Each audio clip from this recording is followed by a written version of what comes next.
They cut my name from the seating chart of the wedding I paid for, every single cent of it. And when I found out, they smiled and said, I should be proud. I want you to think about that for a second. Not just that my name was missing, but that they expected me to smile about it. My name is not on this story. It doesn't need to be.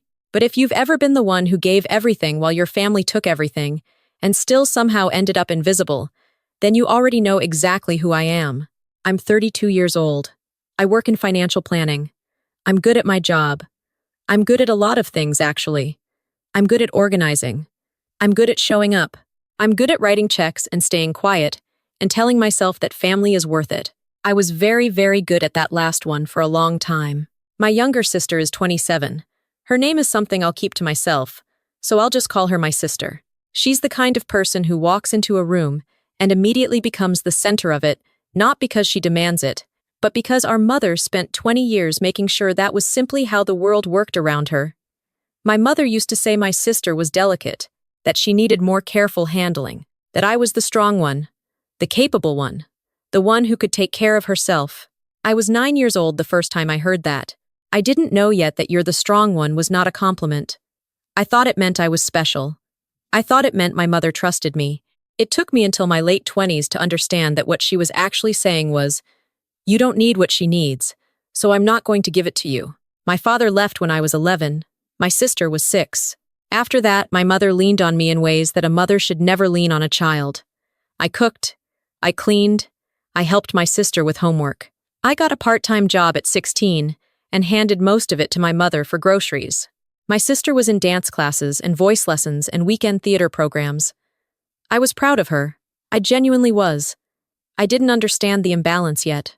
I just thought this was what love looked like. You gave what you could, and you didn't ask for it back.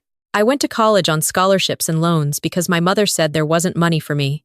My sister went to college 4 years later on a fund my mother had been quietly building since my sister was 12. I found out about that account the same week I was paying off my last student loan. I didn't say anything. I told myself it didn't matter. I was already standing on my own 2 feet. I was fine. I was the strong one, right? When I was 26, I met my husband. He is the first person in my life who looked at me and said, very plainly, you know that's not normal, right? The first time he met my mother, he was kind and warm and completely charming. On the drive home, he was quiet for a while. Then he said, she talks to you like you work for her. I laughed it off, but I didn't forget it. My sister got engaged 2 years ago. Her fiancé is a good man, I want to be clear about that. He's not part of this. He genuinely loves her, and she loves him. And that part of the story is real and good, and I have no bitterness toward him at all.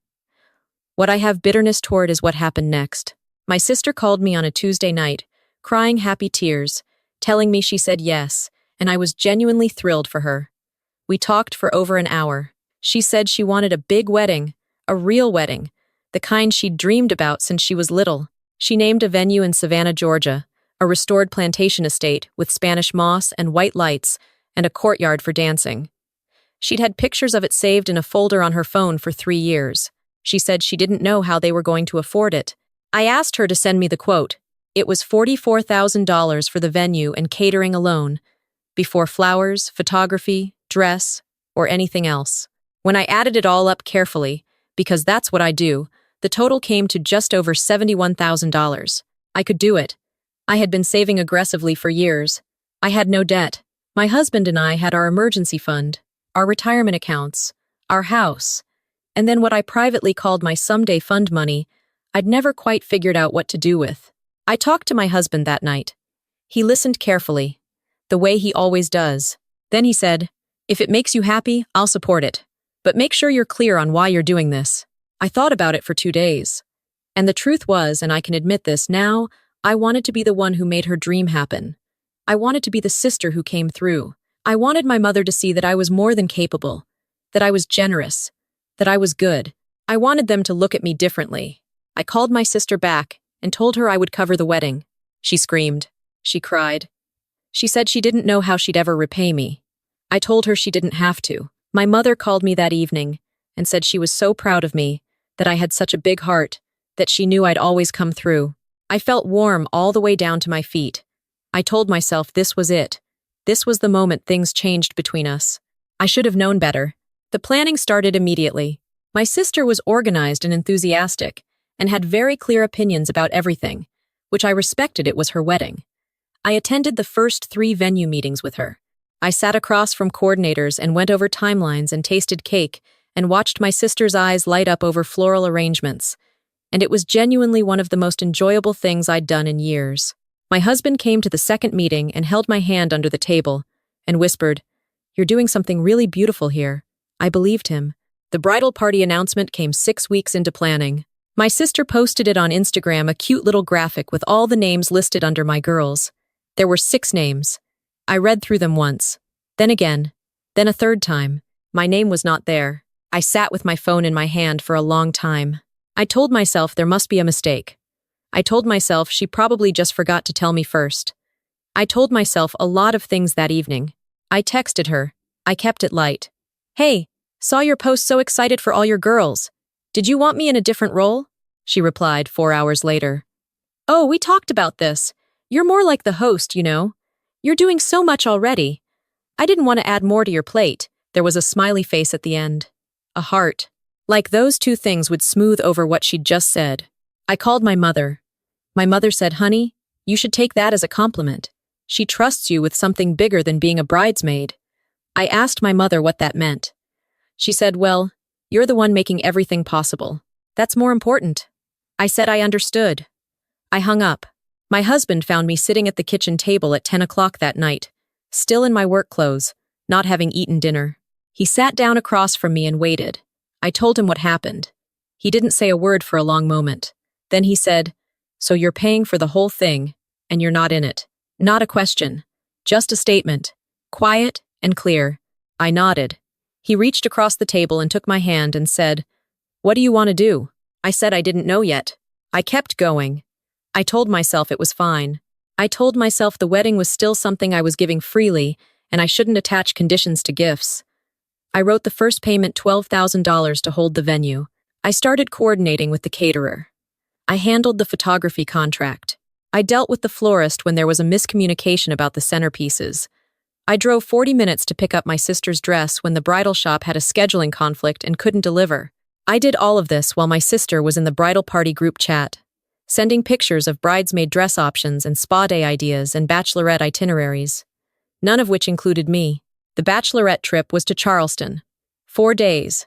My sister and 5 friends. I found out about it when my sister mentioned it casually on the phone, somewhere in the middle of talking about the rehearsal dinner menu. She said, "Oh, we're doing Charleston in March. Just the girls. It's going to be so fun." I waited for the invitation. It didn't come. I asked my mother quietly whether she thought it was strange that I wasn't included. My mother said, "Well, it's really for the bridal party, sweetheart." I said I understood. I did not understand. I made the second payment in February, $20,000. I transferred it on a Monday morning, then sat in my car in the parking garage for 11 minutes before going into work. I want to tell you about a specific afternoon in March, because this is where something shifted in me. Not broke shifted, like a door that had been stuck for years, finally moving on its hinges. I drove to my mother's house for Sunday dinner. This is something I did almost every week. My mother is a good cook, and it was the one consistent family ritual we had, and I had held on to it even through everything. When I got there, my sister was already there, and so was her fiancé, and the 4 of us had dinner and talked about the wedding. At some point, my mother brought out a binder, an actual 3-ring binder full of printed photos and color swatches and handwritten notes. I leaned over to look. It was a planning binder, months of it. My mother had been helping my sister plan details I hadn't been told about. I saw my sister's name on every page, her fiancé's name, my mother's handwriting, notes about the ceremony readings, the song for the first dance, the photo booth props, the exit sparklers, the late-night snack station. I flipped back to the front page. There was a section titled Key People. It listed my sister's maid of honor, the 5 bridesmaids, the fiancé's family, the officiant, the planner. Under financial sponsor it said, covered. Not my name, just covered. Like a line item, like a utility bill. I closed the binder. I put it back on the counter. I finished my dinner. I drove home. And in the car, I finally let myself feel the thing I had been holding back for months. Not anger exactly, something quieter than that. something more like clarity. My husband was on the couch when I got home. He looked at me for a second and said, "What happened?" I sat down next to him and I told him about the binder. He listened without interrupting. When I finished, he said, "What do you want to do?" He'd asked me that before, but this time I had an answer. I said, "I need to think for a few days, but I think I already know." I did not act impulsively. I want you to understand that. I thought about it for a full week. I thought about my sister and how much I loved her, genuinely. I thought about her fiancé, who had done nothing wrong. I thought about the vendors who had contracts. I thought about my mother and the long and painful history between us. I thought about what I was really doing and what I was really saying if I moved forward. And then I thought about the binder, covered. I thought about the Instagram post with 6 names and mine absent. I thought about the bachelorette trip I was never invited to. I thought about 20 years of being the strong one, the capable one, the one who didn't need. I thought about 12 years old, doing the dishes while my mother took my sister to a birthday party and didn't think to ask me if I wanted to come. I thought about my college loans and my sister's secret fund. I thought about you're doing so much already, and take it as a compliment and covered. On a Thursday evening, I called my financial planner and moved the remaining funds out of the account I had earmarked for the wedding. Then I wrote an email to the venue coordinator, the caterer, and the florist. I informed them that due to a change in circumstances, the contracted payments would not be continuing, and I provided each of them with my sister's and her fiancé's contact information as the responsible parties going forward. I was courteous. I was professional. I gave them all the relevant account and contract numbers. Then I wrote a letter. Not an email, an actual letter, printed and folded and left on my kitchen table, because I needed to see the words on paper before I sent anything. I wrote to my sister. I told her that I loved her, and that I meant that. I told her that I had been proud to want to give her something beautiful. And then I told her the truth that I had spent months watching myself be reduced to a financial function in her life, and that I had finally understood something I should have understood a long time ago. That giving to people who cannot see you is not generosity. It's disappearing slowly, and calling it love. I told her the remaining payments would not be coming. I told her she had time to make other arrangements. I told her I hoped her wedding was everything she wanted, and that I meant that too. I sent the same letter, with different words, to my mother. Then I sat in the quiet of my house, and I waited. The calls started the next morning. My sister called at 7:42 a.m. I let it go to voicemail. She called again at 7:55, at 8:10, at 8:23. I listened to the first voicemail. She was crying. She said she didn't understand. She said I was destroying her wedding. She said she thought I was doing this out of love. My mother called at 9:15. I did not listen to that voicemail until the following day. My aunt, my mother's sister, who I have always liked, who has always been kind to me, texted me at noon. She said, "I heard what happened. I'm not going to tell you you're wrong. I just want to know if you're okay." I texted her back. I said I was okay. I said thank you. That was the only message I responded to that day. My sister showed up at my house on Saturday morning. I had expected this. I opened the door, and I let her come inside, and I made coffee. And I sat across from her at the kitchen table, and I listened to everything she had to say. She cried. She apologized. She said she hadn't realized how it must have felt. She said she was sorry about the binder, sorry about the bachelorette trip, sorry about the Instagram post. She said she had just been so caught up in everything. She said she loved me. She said please. I believed that she meant most of it. I told her, calmly, that I wasn't doing this to punish her, that it wasn't revenge, despite how it probably looked from the outside. I told her that I had spent a very long time measuring my worth to my family by how much I could provide, and that I had been waiting not consciously, but waiting nonetheless for someone to see me as more than that. And that when I saw my name reduced to a single word in a binder, something in me just stopped. Not exploded. Stopped. She asked if I would still come to the wedding. I said I hadn't decided yet. She left an hour later, still crying. My husband came downstairs and put his hand on my shoulder. I leaned into him and let out a breath I think I'd been holding for 3 days. My mother did not come to my house. She did not call to apologize. She called, twice, to explain, to tell me my sister was devastated, to tell me the venue was threatening to keep the initial deposit, to tell me I was making a very big mistake. The second call, she said that she had always pushed me because she knew I could handle it, that she had made me strong on purpose, that I should be grateful. I listened to the whole message, and then I did something I had never done before in my life. I didn't call her back. I want to tell you what I learned from all of this, because I don't think this story is really about a wedding. I think it's about something much older and much harder than that. I grew up being told that needing things was a weakness. I grew up watching my needs go unmet, and being handed a story about it. You're strong, you don't need as much, you can handle it. And I believed that story for so long that I started living it. I started performing it. I started writing checks to prove it. I gave and gave not out of pure generosity, but out of a deep, unspoken bargain. If I give enough, eventually they will see me. But here's what I understand now. Some people will never see you. Not because you haven't given enough, but because seeing you would require them to acknowledge what they took. And that is a reckoning they are not willing to have. I did not attend my sister's wedding. I made that decision 3 weeks before the date, quietly, and I told my sister by phone. She was not happy. She had found alternate funding. Their fiancé's parents stepped in for a portion, and they scaled the event back significantly. The Savannah estate became a local venue. The guest list shrank from 180 to 90. I heard it was still beautiful. I hope it was. My aunt sent me a photo afterward. Just one, my sister and her husband on the steps outside, laughing at something off camera. She looked genuinely happy. I sat with that photo for a long time. I felt something complicated. Not regret, exactly. More like grief for the version of this that I had wanted. The one where my giving was received with real seeing, where my sister looked at me like an equal, where my mother said thank you, and meant it as more than a management tactic. That version didn't exist. It had never existed. And I was finally done pretending it did. My relationship with my mother is limited now. We speak occasionally. I am civil. I am not cold, but I am not available in the way I used to be.